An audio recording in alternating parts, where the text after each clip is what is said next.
Capítulo 2. Personalidad y enseñanzas de Ananda Majima. ¿Cómo se puede abordar la personalidad de una mujer que constituye todo un desafío para la mente occidental, tan analítica y que tanto gusta de categorizarlo todo? Hasta el día de hoy, sus devotos se siguen preguntando quién es realmente Ananda Majima, y varios eruditos han escrito disquisiciones que analizan distintas posibilidades. ¿Se trata de una mística embriagada de Dios? ¿Es una avatara? ¿Es el absoluto en sí mismo? ¿Se trata de una manifestación de la Madre Divina? La devota italiana Miriam Orr llegó a la siguiente conclusión. La Madre no es un ser humano como los demás, es luz divina revestida de forma humana. En el presente estudio no vamos a plantearnos decidir quién es realmente la Madre rebosante de dicha, pero puede resultar útil profundizar sobre el aspecto de Madre de Ananda Majima. Mientras que en Occidente se piensa en Dios como el Padre, en la India son muchos los que adoran a la divinidad bajo la forma de Madre, y en el Bengal en particular, desde tiempos inmemoriales, se venera a la Madre Kali o la Madre Durga. El gran novelista del Bengal, Bankim Chandra Chatterjee, compuso el cántico Vande Mataram, Gloria a la Madre, que constituyó toda una fuente de inspiración para los bengalíes en su lucha por la libertad y contra la dominación británica durante la primera década del siglo XX y que acabó convirtiéndose en un canto nacional en toda la India. No hay duda de que Ananda Majima posee un atractivo claramente maternal. Muchos de sus devotos más cercanos, que habían perdido a sus madres biológicas, descubrieron que ella les saciaba su necesidad de madre, aunque a unos niveles imposibles de alcanzar con un ser humano corriente. ¿Sería posible que ella misma nos diera una pista sobre su verdadera identidad? Como es de esperar, son muchas las veces que se le ha pedido que revele quién es. En una de esas ocasiones declaró: «Desde vuestro punto de vista mundano, este cuerpo pertenece al Bengal oriental y es de casta Brahman, pero si dejáis aparte dichas diferencias artificiales, comprenderéis que este cuerpo es uno de los miembros de una familia humana». Si tenemos en cuenta que la naturaleza misma de toda expresión verbal lleva implícita su propia limitación, es posible que la verdad más aproximada sobre la naturaleza de Ananda Majima se encuentre en su propia respuesta. Bueno, soy lo que consideréis que soy, ni más ni menos. O también, este cuerpo es como un instrumento de música, lo que se escucha depende de cómo se toque. No resulta por tanto extraño que, aunque muchos experimentados fotógrafos hayan puesto a prueba su profesionalidad sacándole fotos, cada una haya resultado claramente distinta, lo que nos induce tentadoramente a concluir que, en su persona, estamos siendo testigos de los infinitamente variables aspectos del cosmos. En tales circunstancias, nuestra visión de Ananda Majima se quedará incluso por debajo de la descripción de esos 6 legendarios chicos ciegos que, al lavarle cada uno una parte distinta del cuerpo a un elefante, dieron 6 versiones completamente diferentes del aspecto que consideraban que tenía el animal. Según sea nuestro nivel de conciencia, tendremos una u otra comprensión de este fenómeno llamado Ananda Majima. Por lo general, todo el mundo coincide en que a Ma no se le nota que tenga lo que se suele denominar conciencia del ego. No se observa que haya cosas que le gusten o le disgusten, ni que tenga deseos o aversiones. En ningún momento ha tenido que enfrentarse a las angustiosas luchas, conflictos, tentaciones y dudas que se plantean en la vida de hasta los más grandes santos. Carece totalmente de los sentimientos de miedo y rabia. Cuando manifiesta algún estado de humor, es evidente que está actuando de esa manera para aclarar algún punto, para dar una lección. En lugar de ser presa de las motivaciones e impulsos humanos corrientes, actúa según lo que ella misma denomina Sukeyala. Aunque es un término que en una situación corriente significa acción espontánea o incluso capricho, la forma en que lo utiliza Ananda Majima para explicar sus acciones y su conducta así como las de Dios o el absoluto, quedaría mejor si se tradujera como voluntad divina, implicando que no es algo que esté sujeto al proceso normal de causa y efecto, sino que está completamente libre de cualquier tipo de condicionamiento. Ella siempre explica que sus decisiones de quedarse en un lugar u otro, de curar a una persona pero a otra no, o de tratar a una persona que ha venido al Darsana con amabilidad, severidad, indiferencia o cariño, son el resultado de su Kejala. Por ejemplo, Ma fue a visitar al doctor Gopinath Kaviraj en junio de 1961, cuando estaba ingresado en un hospital de Bombay. Cuando ya se marchaba, tuvo el Kejala de pararse ante la cama de un paciente musulmán que se estaba muriendo de cáncer y le estuvo acariciando todo el cuerpo y bendiciéndole. Obviamente, allí había muchos más pacientes gravemente enfermos, pero fue su Kejala lo que eligió a aquel hombre en particular. Una vez dejó a los devotos pasmados al recibir a carcajadas a un discípulo al que se le acababa de morir la esposa. Ofendido por su aparente crueldad, le preguntó por qué estaba tan alegre.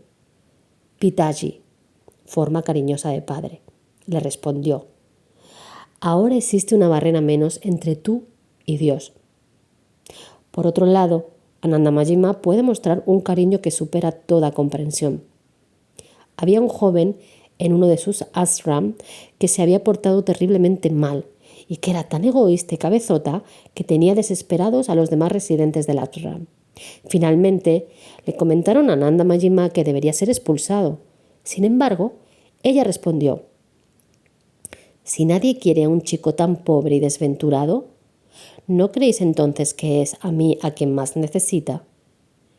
¿Será bueno para vosotros y para el mundo que se permita a este joven perverso que se pudra en el fango? El joven inadaptado se quedó y con el tiempo se convirtió en uno de sus mejores devotos. Tal y como su nombre indica, Anandamayi Ma se la considera la mismísima encarnación de la dicha divina. Incluso ahora, a pesar de lo avanzado de su edad, sus carcajadas siguen siendo contagiosas. Al verla, se alcanza a comprender la verdad que declara la Taitriya Upanishad. De la dicha surge el universo. Son innumerables las anécdotas e incidentes cómicos de su vida que a ella tanto le gusta contar en la intimidad, rodeada de sus devotos más cercanos. En una ocasión, algunos devotos la vistieron de joven Krishna y ella se identificó completamente con dicha deidad joven y traviesa. Ma está en perfecta sintonía con la naturaleza. Durante un viaje en barca a Cox's Bazar, en el Bengal oriental, se formó una tormenta tremenda y mientras que los demás pasajeros estaban aterrorizados, Anandamayi Ma estaba encantada con el espectáculo. Contemplando las embestidas de las olas, comentó: escuchad el kirtana incesante que hay aquí. Al igual que el dios Shiva, en su forma de Nataraja, el bailarín cósmico, Ma vive sumida en el deleite del juego cósmico, por muy destructivo que sea. Es cierto que, ocasionalmente, da señales de agotamiento, sobre todo después de las celebraciones en Calcuta, en las que pasan ante ella miles y miles de devotos ofreciéndole guirnaldas que ella les devuelve con una bendición. Hay ocasiones en las que experimenta enfermedades, pero, tal y como hemos señalado anteriormente, Ma acepta cualquier tipo de malestar corporal con ecuanimidad. Al estar firmemente establecida en la realidad única, ¿por qué iba a rechazar este aspecto esencial de la manifestación ilusoria? Ella misma asegura que eso también le produce alegría. Una vez, después de haber estado gravemente enferma, en agosto de 1929, Ma explicó: este cuerpo se mueve en armonía con la naturaleza. Algo debe de haberle frustrado su funcionamiento normal. En clara alusión al hecho de que sus devotos habían intentado interferir con su Kejala. Sus seguidores aseguran que está continuamente en el estado más elevado de Samadhi. Incluso cuando te mira, te das cuenta de que está contigo, pero al mismo tiempo mucho más allá de ti. de que tiene esa visión dual que abarca tanto lo manifiesto como lo trascendente. En su presencia, uno se siente como si la mente se quedara completamente desnuda. Resulta inútil intentar esconderle nada. Aunque esto pueda parecer una situación muy incómoda, se ve compensado al recordar que Ananda Majima lo comprende todo y no condena a nadie, porque desde su punto de vista uno es, por encima de todo, alma, aunque posiblemente empañada por tendencias egoístas, pero alma a pesar de todo. Al estar en su presencia, uno es consciente de sus propias imperfecciones, al tiempo que descubre una sensación de suprema serenidad. Hasta un principiante en el camino espiritual sentirá que está en contacto íntimo con la divinidad, sobre todo si tiene el privilegio de estar presente en una de las ocasiones en las que, acompañada por el armonio, canta o bien Hey Bhagavan, Hey Bhagavan, oh Señor, o Sitayan, Jamban, Anatan, Brahman, verdad, sabiduría, infinito, absoluto. A pesar de que su cuerpo está envejeciendo, la voz la conserva joven. Su cantar echa a un lado todos nuestros apegos mundanos y aunque solo sea temporalmente, uno se siente conectado con la unidad. La siguiente afirmación resume la quinta esencia de su existencia. La característica más notable de Ananda Majima es que en todo aquel que se le acerca despierta o intensifica un profundo deseo de llevar una vida espiritual. Aunque Ananda Majima se niega a que la consideren un gurú, no puede evitar que se le acerquen constantemente personas que necesitan guía espiritual. En la práctica tiene discípulos, aunque puede que no hayan recibido de ella ninguna iniciación normal. En cambio, está siempre dispuesta a enseñar mediante su propia existencia, mediante sus acciones y dando consejos directos. Al tiempo que advierte a la gente de que su aprendizaje no debe tener su única fuente en los libros, imparte sus enseñanzas en un lenguaje sencillo y llano, haciendo un uso frecuente de las parábolas, tal y como hacía también Ramakrishna. Es muy aficionada a hacer juegos de palabras, a lo que se da mucho el bengalí. Por ejemplo, el Vedanta, filosofía hindú del monismo, se convierte en Vedanta, fin de las diferencias. Donde está Rama, Dios, hay Arama, descanso. Donde no está Rama, hay inquietud, malestar. El deseo, vasana, está donde no mora Dios, vasana. Se tiene que hacer sadhana para descubrir svadhana, la propia riqueza de uno mismo. No es frecuente que dé consejos específicos, sino que lo que hace es indicar distintos puntos de vista desde los que contemplar un problema. Por ejemplo, un hombre le preguntó si era conveniente que llevara a juicio a un agente que le había timado en un negocio. Por una parte, ella le dijo que uno puede insistir en que al timador se le tiene que llevar a juicio para darle una lección y para evitar que vuelva a cometer el mismo delito. Pero por otro lado, en realidad, ¿quién está timando? ¿Es que no son todas las formas, todos los seres manifestaciones de él? Lo que me han quitado es porque, evidentemente, no me correspondía, porque ha sido Dios el que me lo ha quitado. Otra forma de contemplar el problema es que, con la generosidad y el perdón, se puede provocar una transformación en el delincuente, o incluso uno puede decidir no llevarlo a juicio si considera que ya tiene bastante castigo el delincuente con el mal karma que se ha forjado.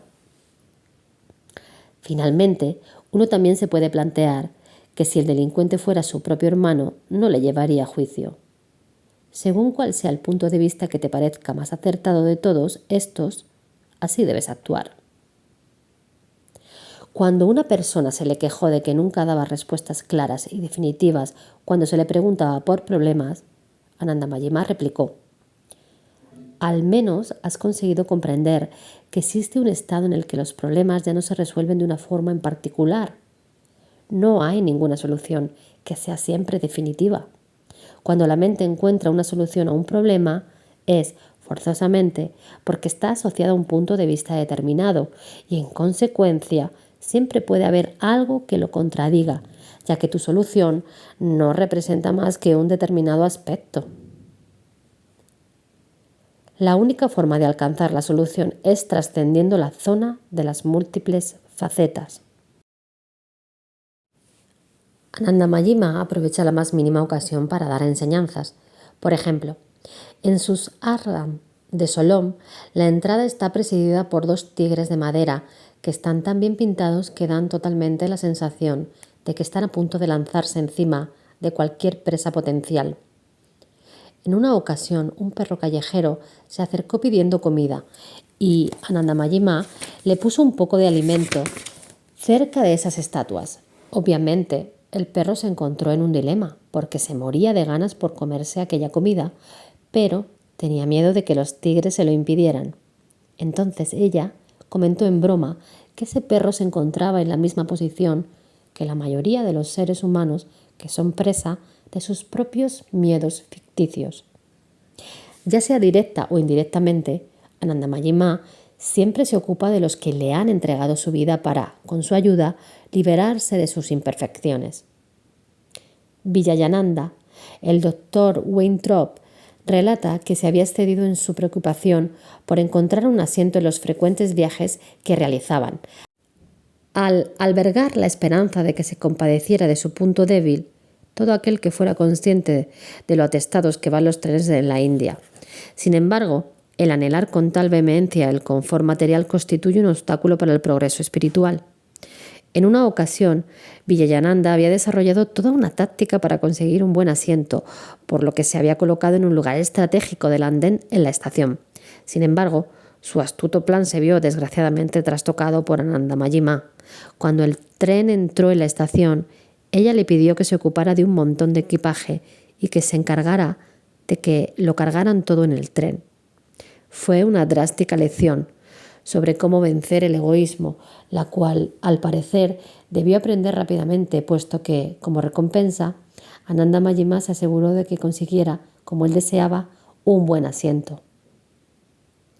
Vijayananda también nos cuenta que la madre rebosante de dicha puede hacer uso de una gran insistencia e indicar a sus devotos una y otra vez y delante de los demás cuáles son sus puntos flacos, tales como la falta de paciencia, la tendencia a discutir o a cotillear. Así le sucedió a él. Por ejemplo, en una ocasión en la que habían hablado con términos muy duros a otro compañero del ashram en presencia de Ma. Casi de inmediato se arrepintió de su pérdida de autocontrol y le pidió perdón a ella en privado, con la esperanza de que así quedara zanjado un asunto obviamente tan nimio. Sin embargo, Anandamayi-Ma fue interrogando detalladamente a todos los involucrados en el incidente y durante un tiempo que a él le pareció inadecuadamente exagerado. Más adelante, sin embargo, Vijayananda alcanzó a comprender que esa era su forma de eliminar de raíz todos los puntos débiles que pudieran constituir un obstáculo en su progreso espiritual. Al prestarle una atención excepcional a su pequeño fallo y examinarlo en detalle, Ma le hizo ser consciente de que una emoción reprimida había sido la causa subyacente de su explosión de mal genio y en poco tiempo consiguió superar dicha imperfección. En su aspecto de Madre Divina, Ma puede mostrar una increíble compasión en un momento y en otro resultar aparentemente cruel, según lo que resulte necesario para liberar de la falsa ilusión a los que están a su cargo. Sus enseñanzas se ajustan siempre a las necesidades del individuo y varían para adecuarse a sus creencias religiosas. No tiene ninguna importancia que alguien sea dualista, monista, musulmán, budista o cristiano, porque Anandamayi-Ma tiene la capacidad de sintonizar tanto con el punto de vista religioso como con el nivel de comprensión de la persona que le está haciendo alguna consulta. Vivekananda observa que cuando, por ejemplo, un vedantino se dirige a ella por primera vez, marcha convencido de que ella también es una pura vedantina, advaita monista. Cuando se trata de un Shakta, un devoto de la Madre Divina, es muy posible que diga que es una encarnación de la Madre Divina que fomenta el culto de la Shakti, mientras que un Vaisnava la considerará una gran bhakta, seguidora del camino de la devoción.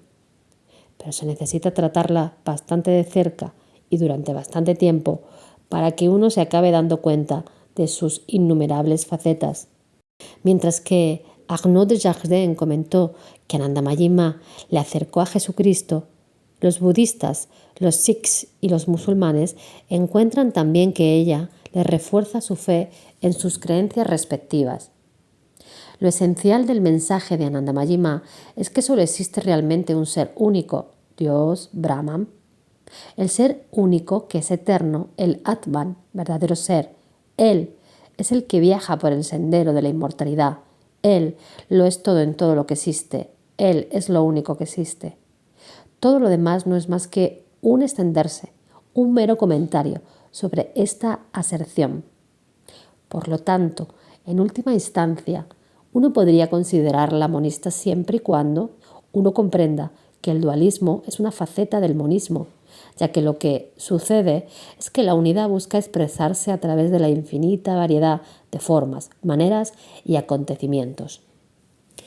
Ese ser único es el que desarrolla el lila de la creación, mantenimiento y destrucción, el que está profundamente involucrado en todos y cada uno de los aspectos de dicho lila y que, sin embargo, está más allá de él. De hecho, él, el ser único, está jugando al escondite consigo mismo. La unidad absoluta hace imposible que se produzca un lila, por lo que disfrutar de dicho lila, la unidad, ha creado un velo de separación, maya, un disfraz, aunque tampoco debemos olvidar que dicho disfraz también es él. Está jugando a la gallinita ciega consigo mismo. Se disfraza de multiplicidad, de variedad, de relatividad. Anandamayi Ma utiliza con frecuencia la analogía del agua o del océano para explicar cómo es posible que la unidad tenga distintos aspectos. Al variar la temperatura, podemos hacer que el agua se congele o se evapore, pero sin cambiar la naturaleza esencial del agua. De forma semejante, una tormenta puede dividir temporalmente al océano en olas individuales, pero cuando regresa la calma, dichas olas se vuelven a fundir con el océano. Todo surge de la unidad y regresa al ser único. Para ilustrar cómo Dios juega al escondite, Anandamayi Ma cuenta la siguiente historia. Una vez un mercader muy rico salió de viaje de trabajo y se le unió un ladrón disfrazado de hombre de negocios con la intención de robarle en la primera ocasión que surgiera. Cada mañana, antes de salir de la posada en la que se había hospedado aquella noche, el mercader volvía a contar su dinero abiertamente y se lo metía en el bolsillo, y por la noche se acostaba aparentemente sin sospechar nada. Mientras dormía, el ladrón rebuscaba desesperadamente por entre todas sus cosas sin conseguir hallar el dinero. Al cabo de unas cuantas noches de búsquedas frustrantes, el ladrón, resignado, confesó al mercader cuál había sido su verdadera intención y le rogó que le dijera dónde había conseguido esconder el dinero con tanta habilidad. Sin darle mayor importancia, el mercader respondió: «Yo supe desde el primer momento cuáles eran tus intenciones, así que cada noche he estado colocando el dinero debajo de tu almohada, porque sabía que así podría dormir tranquilo, pues sería el único sitio en el que no lo buscarías». Y Anandamayi Ma comenta: Dios está dentro de todos, pero el hombre sale en su búsqueda. Eso es lo que constituye el juego de Dios y la creación de Dios. El concepto de la unidad en la variedad también se aplica al terreno de la religión. De la misma manera que se crean individuos con sus propias tendencias, habilidades y temperamentos, las corrientes religiosas surgen para dar respuesta a las distintas necesidades de religión. Aunque los hombres discutan por decidir cuál es el camino ideal, Cuando se alcanza la meta de la unidad, desaparecen todas las luchas, porque el luchar presupone la existencia de alternativas, de distinciones. Convencida de este punto de vista, al tiempo que mostrando un gran respeto por el cristianismo, Anandamayi Ma rechaza inequívocamente el mensaje de dicha religión de proclamarse como la única verdadera. ¿Cómo se puede alguien atrever a dar por sentado que el Señor infinito solo aporta un camino para la salvación? Independientemente de cuál sea el camino religioso que uno emprenda, cualquier religión debe tener por objetivo traspasar el velo de la falsa ilusión con el fin de descubrir la unidad subyacente y, finalmente, fundirse con el ser único, lo cual constituye el deber más importante del hombre, o más aún, su único deber. Esto es lo que lo distingue de las demás criaturas. El hombre está obligado a tener presente que existe únicamente para Dios, para servirle y para alcanzarle. Encontrar al ser único es la panacea de todo el sufrimiento del mundo y de todas las imperfecciones humanas, ya que, ¿cómo va uno a tratar con hostilidad a una persona o una cosa cuando sabe que todos los seres y todas las cosas están interrelacionadas y son esencialmente lo mismo? Única y exclusivamente en ese estado se consigue aceptar todas las experiencias de la vida e incluso acogerlas de buen grado, por muy dolorosas que puedan resultar. Esta visión de la unidad debe haber sido lo que capacitó a San Francisco de Asís a dar una calurosa acogida a la enfermedad y a la muerte, así como a identificarse con toda forma de vida, incluso con el hermano fuego y el hermano sol. Dada la limitación del lenguaje, no se alcanza realmente a explicar el porqué de la existencia, de la multiplicidad y de este lilá. El ser único, que está más allá del tiempo y el espacio, está igualmente más allá de toda causa y efecto, aspectos característicos de la falsa ilusión. Por lo tanto, todo planteamiento de un porqué no deja de ser una faceta más de Maya. Una mente que opera basándose en binomios del tipo espacio y tiempo y causa y efecto es completamente incapaz de comprender la realidad suprema, por lo que únicamente cuando uno alcanza la experiencia personal de la unidad, es decir, trasciende la multiplicidad, puede conocer la verdad suprema, una verdad que está más allá de cualquier porqué. Este mundo está plagado de contradicciones y mientras nos mantengamos involucrados en él, no habrá manera de encontrarle sentido alguno. Pero nuestra gran fortuna es que ese mismo ser único que ha creado el velo de la falsa ilusión también nos ha proporcionado la manera y los medios para aniquilarla y, de hecho, es ella misma, la falsa ilusión, la que a la larga se convierte en el medio para vencerla. Sumidos en el engaño, el hombre está convencido de que este mundo de dualidad es real y que en él puede encontrar la felicidad. Sin embargo, el mundo está estructurado de tal forma que es imposible que aporte una felicidad real, es decir, duradera. La clave de su naturaleza se encuentra en el mismo vocablo que lo representa, Hagat, que significa movimiento. El mundo está en constante movimiento, en perpetuo cambio. Es unir y venir, es salud y enfermedad, fama y escándalo, riqueza y pobreza, vida y muerte. De este mundo no podemos esperar una plenitud permanente, una paz más allá de toda comprensión. El hombre debe percatarse de que este no es su verdadero hogar. Cuando uno reside en un país que no es el suyo, no tiene forma alguna de evitar las dificultades implícitas en el hecho de ser un extranjero.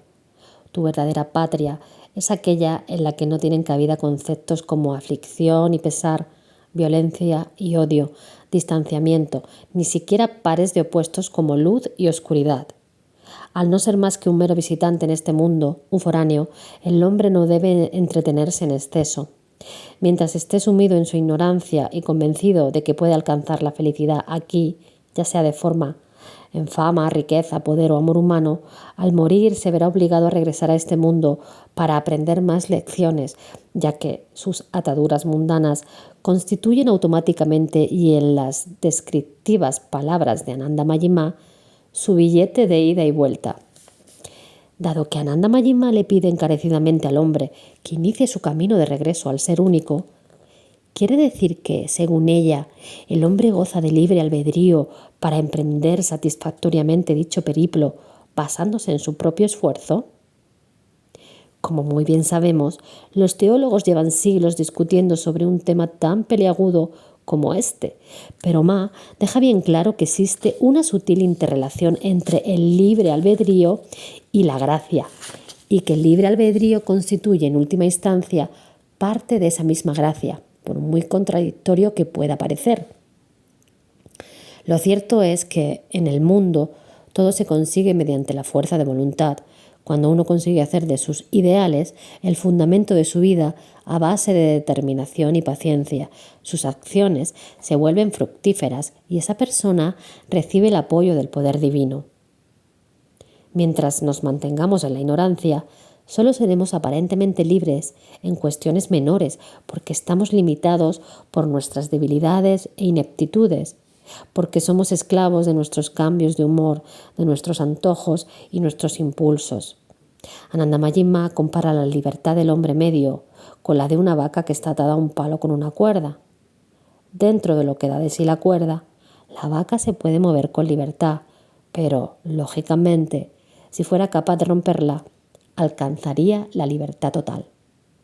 De forma similar, el individuo que hace el adecuado esfuerzo espiritual es capaz de romper la cuerda de la falsa ilusión que le está atando a este mundo limitado de pseudo felicidad y de este modo alcanzar la libertad.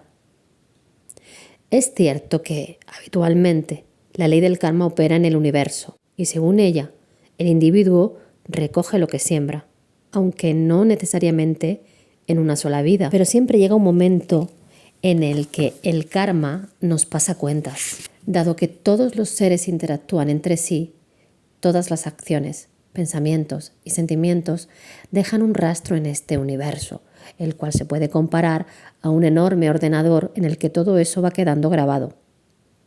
Pero entonces, el ordenador convierte dichas acciones, pensamientos y sentimientos en consecuencias, cuyo efecto tendremos que experimentar en un momento y manera determinados, de acuerdo con el resultado de la interacción entre los distintos elementos en juego. Por esta razón, el karma acumulado acaba siempre dando sus frutos en el momento adecuado. Ananda Mayima explica una y otra vez: todo lo que sucede, ya sea bueno o malo, si estaba predestinado a suceder, es el resultado de una misteriosa combinación de ciertas fuerzas.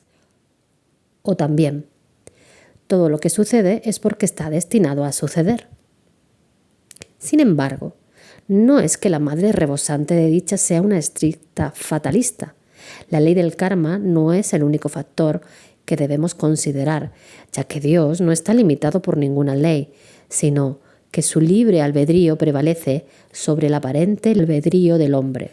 Para ilustrar este punto, más se sirve de la siguiente analogía. Un hombre que ha plantado flores en el jardín decide que ahora lo que quiere plantar son árboles frutales. Lógicamente, lo que tiene que hacer primero es quitar las flores que le están ocupando el sitio.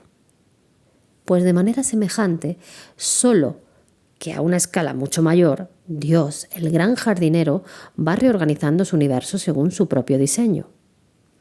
Ma no entra en detalle sobre dicho diseño. Tan solo indica que resulta beneficioso para el desarrollo espiritual del hombre, ya que la única naturaleza de Dios es la compasión, y como Dios es compasivo, el hombre puede recurrir a Él mediante la oración. Ese es el momento en el que entra en juego la gracia. De hecho, Ananda Mayima habla de dos tipos de gracia. Normalmente la gracia incluso opera dentro de la ley del karma, tal y como detallaremos más adelante cuando tratemos sobre la sadhana.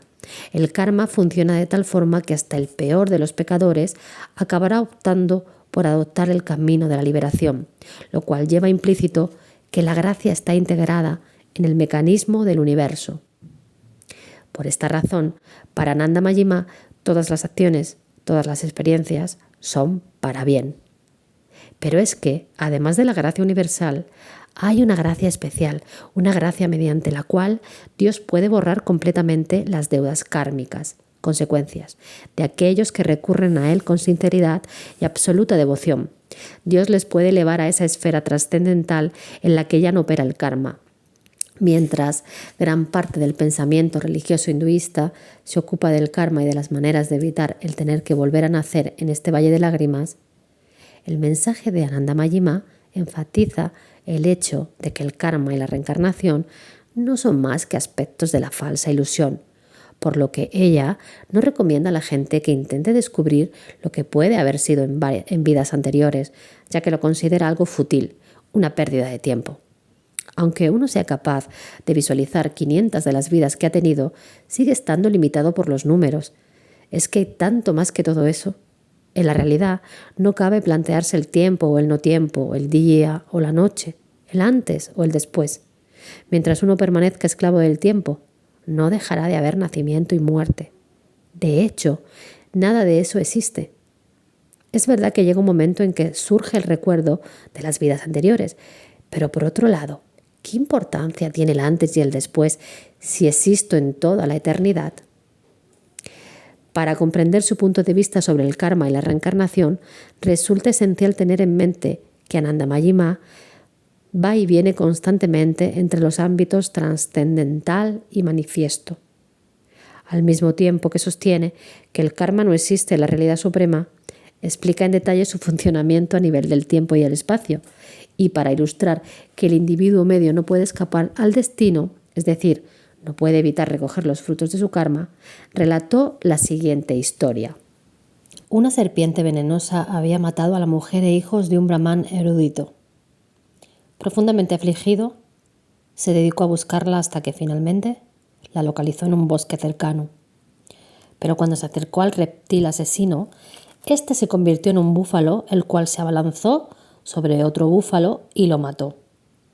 Al instante, dicho búfalo asesino se transformó en una hermosa joven. 2 hombres que pasaban por ahí se enamoraron inmediatamente de ella y empezaron a pelearse por poseerla. Cuando uno de ellos quedó herido de muerte, la doncella se fue caminando con aire desenfadado. El brahmán, que había sido testigo de las distintas transformaciones y de los trágicos asesinados, la alcanzó finalmente y, sumido en una profunda confusión, le preguntó quién era ella realmente. «Soy el destino», le espetó. Al preguntarle cuál era el destino que le esperaba, ella le informó de que iba a morir ahogado, y al decirlo, se esfumó. El brahmán se propuso desafiar al destino. Como había perdido a su familia, no tenía el más mínimo deseo de permanecer en aquella casa, porque constituía el recuerdo de una felicidad que ya no existía. Y empezó a buscar un nuevo lugar donde establecerse, un lugar bien lejos de lagos, ríos o mares. Finalmente, encontró el sitio aparentemente ideal y allí conoció a un hombre rico, el cual, al enterarse de lo que le había pasado, le invitó a quedarse a vivir en su casa, a formar parte de su familia, a cambio de que trabajara como profesor de su único hijo. El hijo le cogió tantísimo cariño a su maestro que cuando se hizo mayor y se casó, le pidió que se quedara con él y que fuera el profesor de su futuro hijo. Al cabo del tiempo, nació el niño y cuando alcanzó la edad apropiada, empezó a recibir las enseñanzas del brahmán. Un día la familia decidió ir de peregrinaje todos juntos al Ganges, el río más sagrado de toda la India, y como es lógico, pidieron al brahmán que les acompañara. Aunque al principio se resistiera a las súplicas de la familia, cuando les explicó la razón de su rechazo a participar en dicho peregrinaje y a bañarse en el sagrado Ganges, ellos le aseguraron de que le construirían una zona vallada para él y el niño para que así se pudieran bañar. Entonces, por no ofenderles, especialmente a su querido pupilo, accedió a viajar con ellos. Pero en el mismo instante en que se metieron en la zona vallada, el niño se convirtió en un cocodrilo, atrapó al brahmán, rompió la valla y se lo llevó río adentro, y antes de ahogarlo le dijo: «¿No me reconoces? soy el destino. Y por hoy lo vamos a dejar aquí. Muchísimas gracias, querido, querida escuchante, si has llegado hasta aquí y quieres participar conmigo en que el mensaje de Ananda Mayima se expanda. Puedes dejar un comentario, compartir con quienes tú quieras, darle like, todo esto para que este canal pueda llegar a más personas. Seguiré en un par de días con la lectura y también cuando acabe este libro, Vida y enseñanzas de Sri Ananda Mayima, del doctor Alexander Liski, de Odeciones Obelisco, por si lo quieres comprar y tener, grabaré unos vídeos donde te pondré más fotos de Ananda Mayi y más información sobre otros aspectos de su enseñanza. Muchísimas gracias por acompañarme. Hasta pronto.